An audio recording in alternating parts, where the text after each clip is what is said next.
Isabella II was a queen who turned her throne into a personal harem where no man was safe from her advances.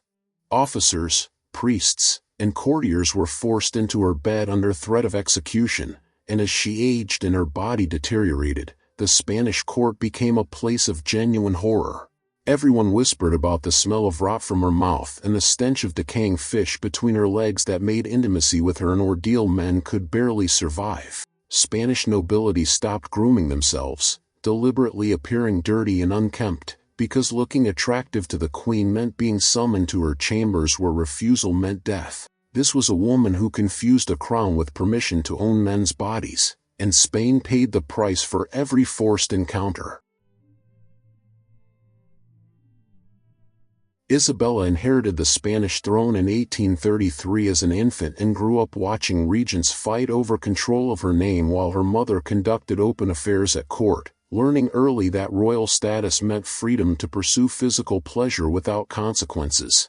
By the time she reached 16 and married a cousin who had no interest in women, the arrangement existed only on paper, leaving her free to begin the pattern of forced intimacy that would consume her entire reign. The system started simply enough with military officers and courtiers receiving summons to discuss state business, only to discover during private audiences that the queen expected them to service her sexually and that refusing would bring charges of treason followed by execution or imprisonment. The first executions happened quietly with men disappearing from court on fabricated accusations, but everyone understood what had actually caused their downfall when they traced the pattern back to rejected propositions, and the terror spread quickly through palace networks as word passed that the queen would rather kill you than accept your refusal. Young officers found themselves trapped between military duty and self-preservation, knowing that advancement in rank increased their visibility and made them more likely to catch royal attention that would eventually lead to the dreaded private meeting where they would have to choose between their body and their life.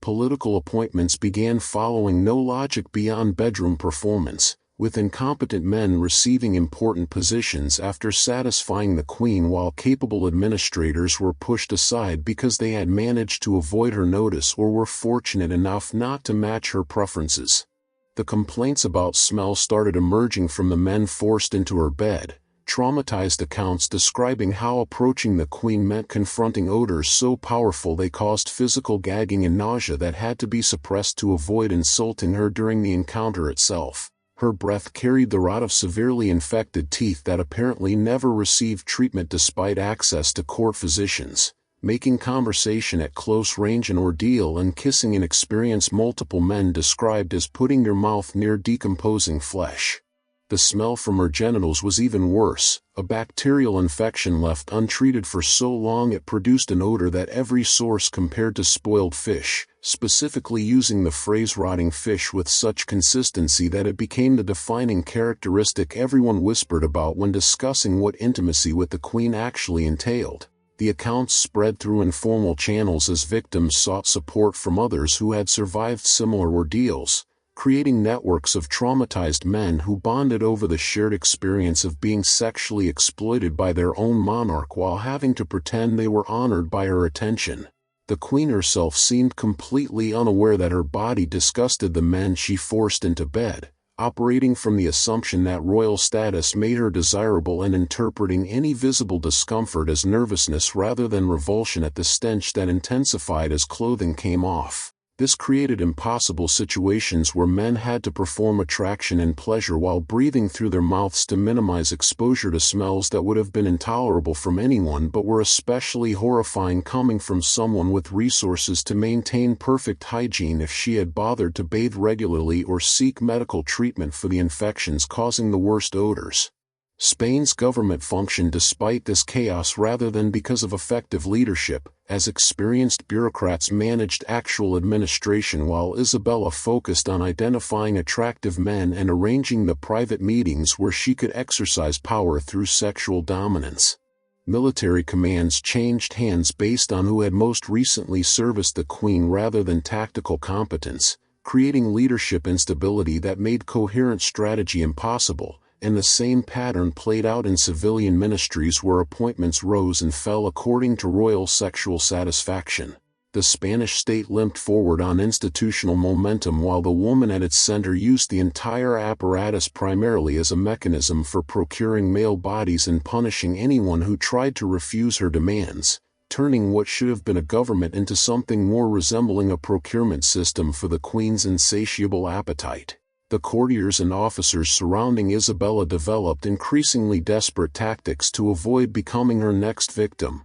and the most effective strategy they discovered involved making themselves physically disgusting in hopes the queen would pass them over in favor of someone who had maintained normal grooming. Men began deliberately skipping baths for weeks at a time, allowing their hair to become greasy and their clothing to accumulate visible dirt and stains, cultivating body odor strong enough that it might compete with the queen's own stench and convince her to look elsewhere. This created the bizarre situation where Spanish nobles who could afford the finest grooming actively worked to make themselves repulsive, treating filth as protective armor against royal attention that had become more threatening than any military danger they might face. Some grew their facial hair into unkempt tangles, others stopped cleaning under their fingernails or trimming them to proper length, and a few began eating garlic and onions excessively to ensure their breath would offend during any conversation that brought them into the queen's proximity. These defensive measures worked occasionally, as Isabella would sometimes recoil from someone whose neglect was too extreme even for her low standards,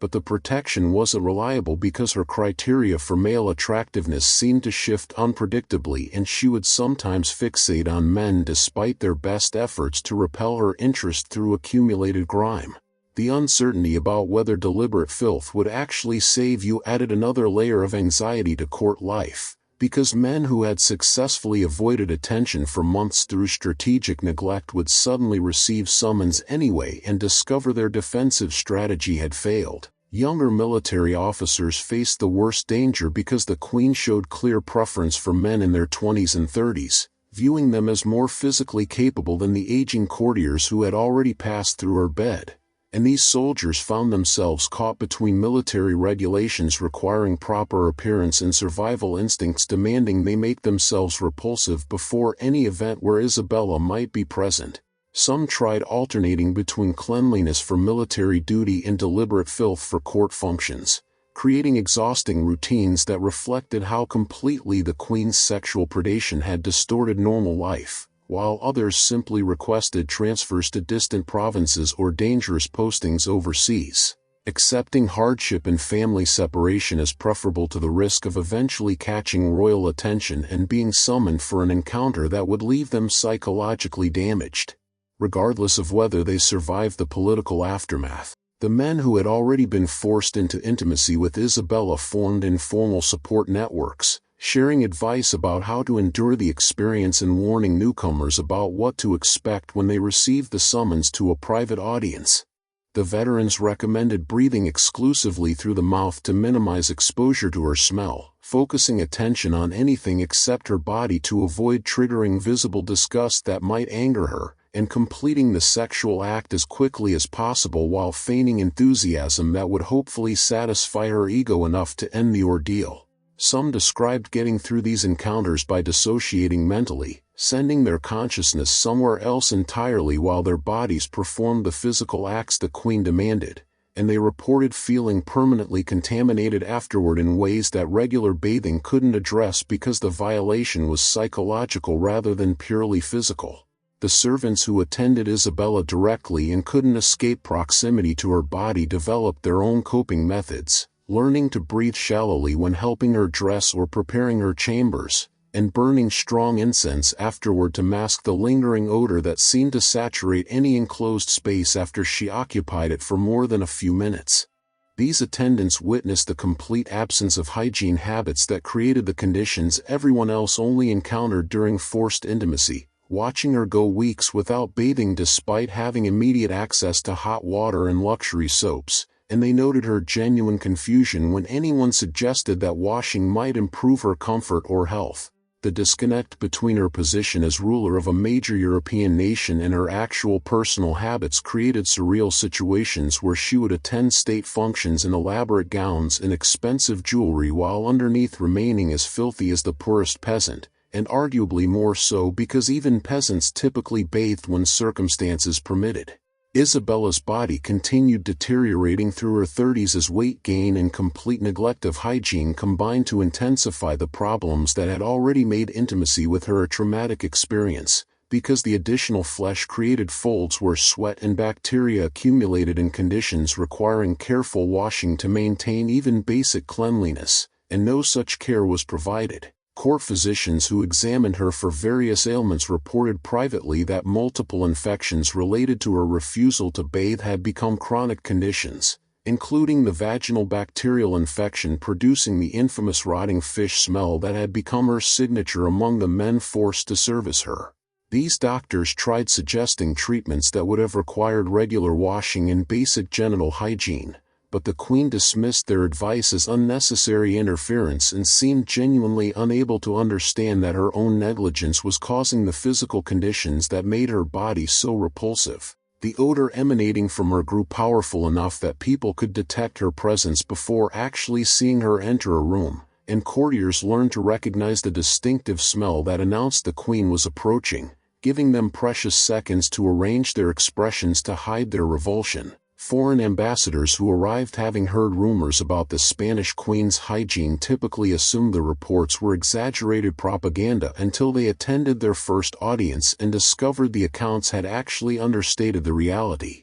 And these diplomats sent shock dispatches back to their governments mixing required diplomatic discussion with barely concealed horror about the physical reality of dealing with a monarch who apparently never bathed. The Spanish court became notorious across Europe not just for political instability but for the personal grotesqueness of its ruler, and Isabella's reputation spread as a cautionary tale about what happened when absolute power combined with complete lack of self-awareness. Her political decision-making became increasingly erratic as interest in actual governance evaporated beyond using state apparatus to identify and procure new sexual partners, and Spain lurched from crisis to crisis without consistent leadership while the Queen focused on her next conquest. Military commanders who had proven themselves incompetent received promotions after single encounters with her, then lost their positions weeks later when she grew bored and wanted someone different, creating such frequent turnover that maintaining any coherent strategy or developing institutional knowledge became impossible. The pattern repeated in civilian government where ministers rose and fell based on bedroom performance rather than administrative capability, and the constant changes meant experienced officials either fled Madrid or stopped implementing policies because they knew leadership would change again before any initiative could be completed. The men who currently enjoyed royal favor found themselves simultaneously envied and pitted because the position brought wealth and appointments but required regular intimate contact with a body whose decay had become impossible to ignore or rationalize. Some tried using their temporary influence to enrich themselves quickly before the Queen's attention moved elsewhere, looting government funds and accepting bribes with full awareness that their window of opportunity would close when she grew bored. Others attempted to actually govern effectively during their brief moments of power, trying to implement reforms or address accumulated problems before inevitable replacement by whoever next caught Isabella's eye. But neither approach succeeded because the fundamental issue wasn't which specific men held which offices but rather that the entire system had been corrupted by a monarch who cared only about sexual gratification. The Spanish people gradually understood that their queen ruled through forced sex rather than political judgment, and this knowledge spread from court gossip into broader public consciousness as traumatized men told their stories to family and friends who then shared the accounts more widely. The tales grew more dramatic in retelling but the core remained consistent across all versions. Spain was ruled by a woman who used power to compel intimacy from men who found her physically disgusting and who cared nothing for their consent as long as she got what she wanted. This realization eroded whatever remaining legitimacy her reign possessed because subjects expect monarchs to sacrifice personal pleasure for national duty, and Isabella had inverted this by sacrificing national governance for personal appetite,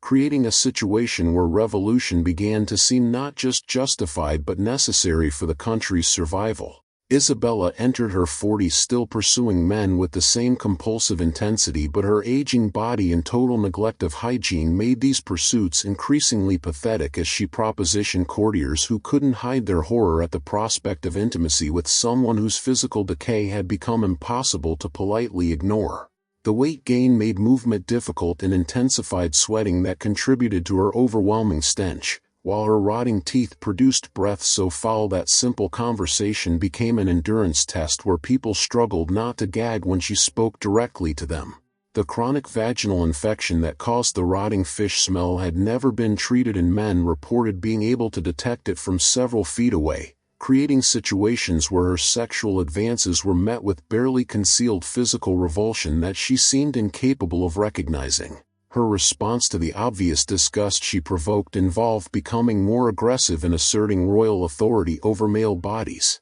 increasing threats against men who hesitated, and following through with executions that made clear she preferred killing to facing rejection. The terror at court intensified as the queen grew paranoid about men avoiding her, interpreting any attempt to minimize contact as personal insult demanding punishment, and courtiers walked impossible tightropes where attracting attention meant sexual exploitation, but actively avoiding her could be interpreted as disrespect worthy of execution. Some men invented urgent reasons to leave Madrid, claiming sick relatives or essential business in distant provinces, while others simply fled without permission and hoped to stay away long enough for her to forget them or fixate on someone else. Spain's political situation deteriorated alongside this personal spiral, as regions demanded autonomy from a central government that existed primarily to service the Queen's appetites, and military commanders questioned whether they owed loyalty to a monarch who used the army as a dating pool rather than as national defense. Liberal factions that had initially supported Isabella now recognized her reign had become unsustainable not because of ideology but because she had reduced Spanish government to a mechanism for procuring men willing to submit to her body despite finding it repulsive. Revolutionary sentiment grew among officers and middle-class professionals who saw careers determined by willingness to sexually service an aging queen rather than by competence, and these men began serious planning for overthrowing her entirely. The final years before revolution saw Isabella desperately trying to maintain control through increased violence against anyone who challenged her authority or refused her advances, but this only accelerated the loss of legitimacy as stories spread about executions for the crime of not wanting to have sex with the queen. The men forced into her bed during this period emerged more traumatized than ever because her desperation made encounters more violent and prolonged, as though she believed more intense sexual experiences would somehow restore the authority slipping away regardless of what happened in royal chambers. The court had become a place where survival meant either submitting to degradation or successfully avoiding notice long enough to escape, and neither option offered any dignity or hope for the future as long as Isabella remained on the throne. The revolution that toppled Isabella in September 1868 emerged from military conspiracies building for years among officers exhausted by serving a queen whose reign had become synonymous with sexual exploitation, and these leaders coordinated with civilian politicians representing interests that had been ignored while the throne focused on personal appetites. The uprising faced minimal resistance because few Spaniards would fight for a monarch who had become Europe's most notorious example of royal degeneracy, and the revolutionaries issued proclamations emphasizing corruption and poor governance while carefully avoiding explicit discussion of sexual behavior that everyone understood was the real issue behind coded diplomatic language. Isabella fled to France when military forces turned against her and no loyal troops remained to defend her position, crossing the border with whatever wealth she could quickly gather while leaving behind a court that collapsed immediately once her coercive presence was removed. The men who had been victimized over 35 years felt relief mixed with residual trauma, glad the nightmare had ended but aware nothing could undo what they had experienced or restore dignity stolen through years of forced intimacy. Some spoke publicly for the first time about what the queen had done, providing testimony that shocked even people who thought they understood how bad her behavior had been, and these accounts included graphic details about the smell, the coercion, the desperate defensive strategies, and the psychological damage from being forced into repeated encounters with someone whose body disgusted them while knowing refusal meant death. The palace in Madrid required extensive cleaning before it could be used again because the smell had permeated the building during decades of Isabella's occupation, and workers reported her private chambers were particularly foul with accumulated filth and bedding and furniture, suggesting she had spent 35 years rotting in place while forcing Spain to pretend she remained an appropriate symbol of sovereignty. The revolutionary government faced challenges reconstructing institutions warped entirely around sexual appetites, discovering that decades of appointments based on bedroom compliance rather than merit had left administrative infrastructure that barely functioned and needed complete overhaul, with competent people replacing those who had bought positions through sexual submission. Her exile in France lasted the remaining decades of her life, living in Paris on wealth extracted from Spain during her reign, and she apparently never understood why subjects had rejected her or what she had done to deserve revolution and permanent banishment. Interviews with sympathetic journalists portrayed her as victim of political conspiracies, blaming everyone except herself for losing the throne, and she died in 1904 still convinced she had been a good queen unfairly treated by ungrateful subjects. The men she had victimized remembered differently, as the queen whose body had smelled of death and whose reign proved that absolute power combined with sexual compulsion created monarchy so degraded that revolution became not just justified but necessary for national survival, leaving behind a legacy measured not in political achievement but in collective memory of degradation, terror, and a nation reduced to mechanism for satisfying royal lust while actual governance fell to anyone capable of functioning despite the grotesque distraction of power wielded solely for personal appetite.